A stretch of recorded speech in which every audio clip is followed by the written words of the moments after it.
ನಂಜನಗೂಡು ಶ್ರೀಕಂಠೇಶ್ವರನ ಮಹಾರಥೋತ್ಸವಕ್ಕೆ ದಿನಗಣನೆ ಶುರುವಾಗಿದೆ. ಮಾರ್ಚ್ 30ರಂದು ನಂಜನಗೂಡಿನಲ್ಲಿ ಅದ್ಧೂರಿ ಜಾತ್ರಾ ಮಹೋತ್ಸವ ಕೂಡ ನಡೆದಿರುವಂಥದ್ದು. ಸೋಮವಾರ ನಡೆಯಲಿರುವಂತಹ ಮಹೋತ್ಸವ ನಂಜನಗೂಡು ಶ್ರೀಕಂಠೇಶ್ವರನ ಮಹಾರಥೋತ್ಸವಕ್ಕೆ ಇದೀಗ ದಿನಗಣನೆ ಆರಂಭ ಆಗಿರುವಂಥದ್ದು. ಮಾರ್ಚ್ 30ರಂದು ನಂಜನಗೂಡಿನಲ್ಲಿ ಅದ್ಧೂರಿ ಜಾತ್ರಾ ಮಹೋತ್ಸವ ಕೂಡ ನಡೆಯಲಿದೆ. ಸೋಮವಾರ ನಡೆಯಲಿರುವಂತಹ ಗೌತಮ ಪಂಚಮಹಾರಥೋತ್ಸವ ಪಾರ್ವತಿಯಮ್ಮ, ಗಣೇಶ, ಸುಬ್ರಹ್ಮಣ್ಯ, ಚಂಡಿಕೇಶ್ವರ ಪಂಚರಥ ರೆಡಿಯಾಗಿದೆ. ಸುಮಾರು 97 ಅಡಿ ಎತ್ತರ, 250 ಟನ್ ತೂಕದ ಶ್ರೀಕಂಠೇಶ್ವರನ ರಥ ಇದಾಗಿದ್ದು ಕಲರ್ ಲೈಟಿಂಗ್ಸ್ನಿಂದ ಕಂಗೊಳಿಸ್ತಾ ಇರುವಂತಹ ನಂಜುಂಡನ ಸನ್ನಿಧಿ. ನಂಜನಗೂಡು ರಥೋತ್ಸವ ದಿನ ಲಕ್ಷಾಂತರ ಭಕ್ತರು ಕೂಡ ಅಲ್ಲಿ ಭಾಗಿಯಾಗುವಂತಹ ನಿರೀಕ್ಷೆ. ಜಿಲ್ಲಾಡಳಿತ ಹಾಗೆ ಮುಜರಾಯಿ ಇಲಾಖೆಯಿಂದ ಜಾತ್ರೆಗೆ ಸಕಲ ಸಿದ್ಧತೆ ಕೂಡ ನಡೆದಿದೆ. ಭಕ್ತರಿಗಾಗಿ ಕುಡಿಯುವ ನೀರು, ತಾತ್ಕಾಲಿಕ ಶೌಚಾಲಯ, ದಾಸೋಹ ವ್ಯವಸ್ಥೆ ಕೂಡ ಕಲ್ಪಿಸಲಾಗಿರುವಂಥದ್ದು. ಭದ್ರತೆ ಸಿದ್ಧತೆಗಳ ಬಗ್ಗೆ ಮಾಹಿತಿಯನ್ನು ಪಡೆದಿರುವಂತಹ ಡಿಸಿ ಲಕ್ಷ್ಮೀಕಾಂತೇಶ್. ನಂಜನಗೂಡು ಶ್ರೀಕಂಠೇಶ್ವರ ರಥೋತ್ಸವಕ್ಕೆ ಇದೀಗ ಸಿದ್ಧತೆ ಆರಂಭ ಆಗಿರುವಂಥದ್ದು. ಮಾರ್ಚ್ 30ರಂದು ನಂಜನಗೂಡಿನಲ್ಲಿ ಅದ್ಧೂರಿ ಜಾತ್ರಾ ಮಹೋತ್ಸವ ಕೂಡ ನಡೆಯಲಿದೆ. ಮಹಾ ರಥೋತ್ಸವಕ್ಕೆ ಇದೀಗ ದಿನಗಣನೆ ಆರಂಭ ಆಗಿರುವಂಥದ್ದು.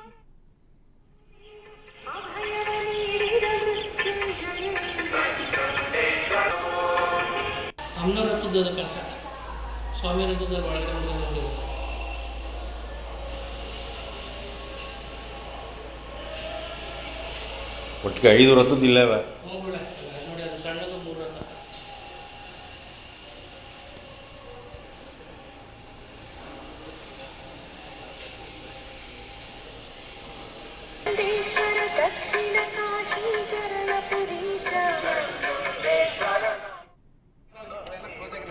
ಪೂಜೆ ಆಗೋ ತನಕ ಇಲ್ಲಿ ನಾವು ಈ ಬ್ಯಾರಿಕೇಡ್ ಇದಾವಲ್ಲ ಸರ್, ನಮ್ಮ ಬ್ಯಾರಿಕೇಡ್ ಅದನ್ನ ಇಲ್ಲಿ ಕ್ಲೋಸ್ ಮಾಡ್ತೀವಿ. ಅವಾಗ ನಾವುಗಳು ನಾನು ಹೊರಗಡೆ ಹೋಗ್ಬೇಕು, ಅಷ್ಟು ಜನ ಮಾತ್ರ ಇರ್ತಾರೆ ಪೂಜೆ.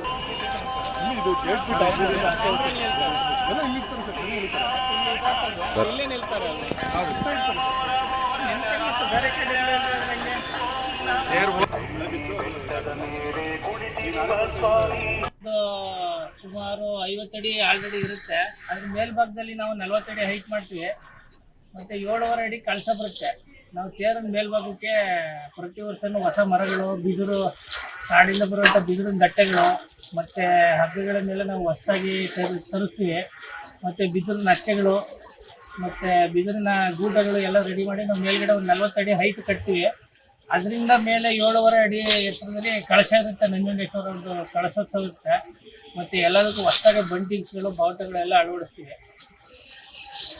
ಇನ್ನು ಕೆಲಸ ಸುಮಾರು ಇದು 20ರಿಂದ 25 ದಿನ ಆಗುತ್ತೆ. ಜಾತ್ರೆ ಕೆಲಸ ನಾವು ಸ್ಟಾರ್ಟ್ ಮಾಡಿದ್ರೆ 20ರಿಂದ 25 ದಿನಗಳವರೆಗೂ ನಡೆಯುತ್ತೆ. ಸುಮಾರು ನಾವು 10 ಜನ ಕೆಲಸ ಮಾಡ್ತೀವಿ. ರಥೋತ್ಸವದಲ್ಲಿ, ರಥ ಕಟ್ಟೋ ಕಾರ್ಯದಲ್ಲಿ ಸುಮಾರು 10 ಜನ ಕೆಲಸ ಮಾಡ್ತೀವಿ. ಎಲ್ಲ ಅನುಭವಿ ಕೆಲಸಗಾರರು ಇರೋದು. ಯಾಕಂದ್ರೆ ಅನುಭವಿ ಕೆಲಸಗಾರರು ಬಿಟ್ಟು ನಾವು 100 ಅಡಿ ಮೇಲೆ ಬೇರೆ ಯಾರನ್ನೂ ಕರ್ಕೊಂಡು ಮೇಲೆ ಹತ್ತಕ್ಕಾಗೋದಿಲ್ಲ. ಕೆಲವು ಟೈಮಲ್ಲಿ ಸಣ್ಣ ಪುಟ್ಟ ತೊಂದರೆಗಳು ಆಗ್ತವೆ. ದೇವ್ರ ಕೃಪೆಯಿಂದ ಇನ್ನೂ ಏನು ಎಂಥ ದೊಡ್ಡ ಅಪಘಾತ, ಅನಾಹುತ ಯಾವುದೇ ರೀತಿ ಸಂಭವಿಸಿಲ್ಲ.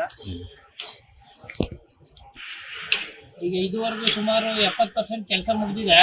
27ನೇ ತಾರೀಕು ಕಳಶ ಹಾಕಿದ್ರೆ 28, 29 ಬಾವುಟ ಹಾಕ್ತೀವಿ ಎಲ್ಲ ರಥಗಳಿವೆ. ಬಾವುಟ ಹಾಕಿ ಮತ್ತೆ ಇನ್ನು 30ನೇ ತಾರೀಕು ಸ್ವಲ್ಪ ಕೆಲಸ ನಡೀತದೆ. ಇನ್ನು ಸ್ವಲ್ಪ ಕೆಲಸ ಇದೆ. 75% ಕೆಲಸ ಆಗಿದೆ. ಈಗ ಇನ್ನೂ 25% ಕೆಲಸ ಬಾಕಿ ಇದೆ. ಇನ್ನು ಮೇಲ್ಭಾಗಕ್ಕೆ, ರಥದ ಮೇಲ್ಭಾಗಕ್ಕೆ ಅಚ್ಚೆಗಳು ಹಾಕ್ಬೇಕು. ಮತ್ತೆ ಇನ್ನು ಕೆಲವು ಗೂಟಗಳು ಹಾಕ್ಬೇಕು, ಹಗ್ಗಗಳು ಹಾಕ್ಬೇಕು. ಮತ್ತೆ ಕಳಶ ಛತ್ರಿಗಳೆಲ್ಲ ಹಾಕಿ ಆಮೇಲೆ ಫೈನಲ್ ಆಗಿ ಬಾವುಟ ಹಾಕಿದ್ರೆ ರಥ, ಸ್ವಾಮಿ ರಥ ರೆಡಿ ಆಗುತ್ತೆ. ಡಯಾಬಿಟಿಸ್ಗೆ ಮೆಡಿಸಿನ್ ತಗೊಂಡು ಶುಗರ್ ಕಂಟ್ರೋಲ್ ನಲ್ಲಿದ್ದೀರಾ? ಆದ್ರೆ ಸತ್ಯ ಏನ್ ಗೊತ್ತಾ? ಅವು ರಕ್ತದ ಶುಗರ್ ಲೆವೆಲ್ ಅನ್ನ ಕಡಿಮೆ ಮಾಡ್ತವೆ ನಿಜ, ಆದ್ರೆ ದೀರ್ಘಕಾಲದವರೆಗಲ್ಲ. ಹೃದಯ, ನರಮಂಡಲ, ಕಿಡ್ನಿ, ಲಿವರ್ ಮೇಲೆ ಒತ್ತಡ ಬೀರುತ್ತೆ. ಒಂದು ಹೋಗಿ ಇನ್ನೊಂದಾಗುತ್ತೆ. ಮೆಹಾಟೋನ್ ಕೇರಳದ ಆಯುರ್ವೇದ ಫಾರ್ಮುಲೇಷನ್. ಇದು ಶುಗರ್ ಮಾತ್ರ ಕಂಟ್ರೋಲ್ ಮಾಡಲ್ಲ, ಇಡೀ ಮೆಟಾಬಾಲಿಕ್ ಬ್ಯಾಲೆನ್ಸ್ ಅನ್ನೇ ರಿಪೇರಿ ಮಾಡಿಬಿಡುತ್ತೆ. ಮೆಹಾಟೋನ್ ದೀರ್ಘಕಾಲದ ಸಹಜ ಜೀವನಕ್ಕೆ ಸಹಾಯ ಮಾಡುತ್ತದೆ.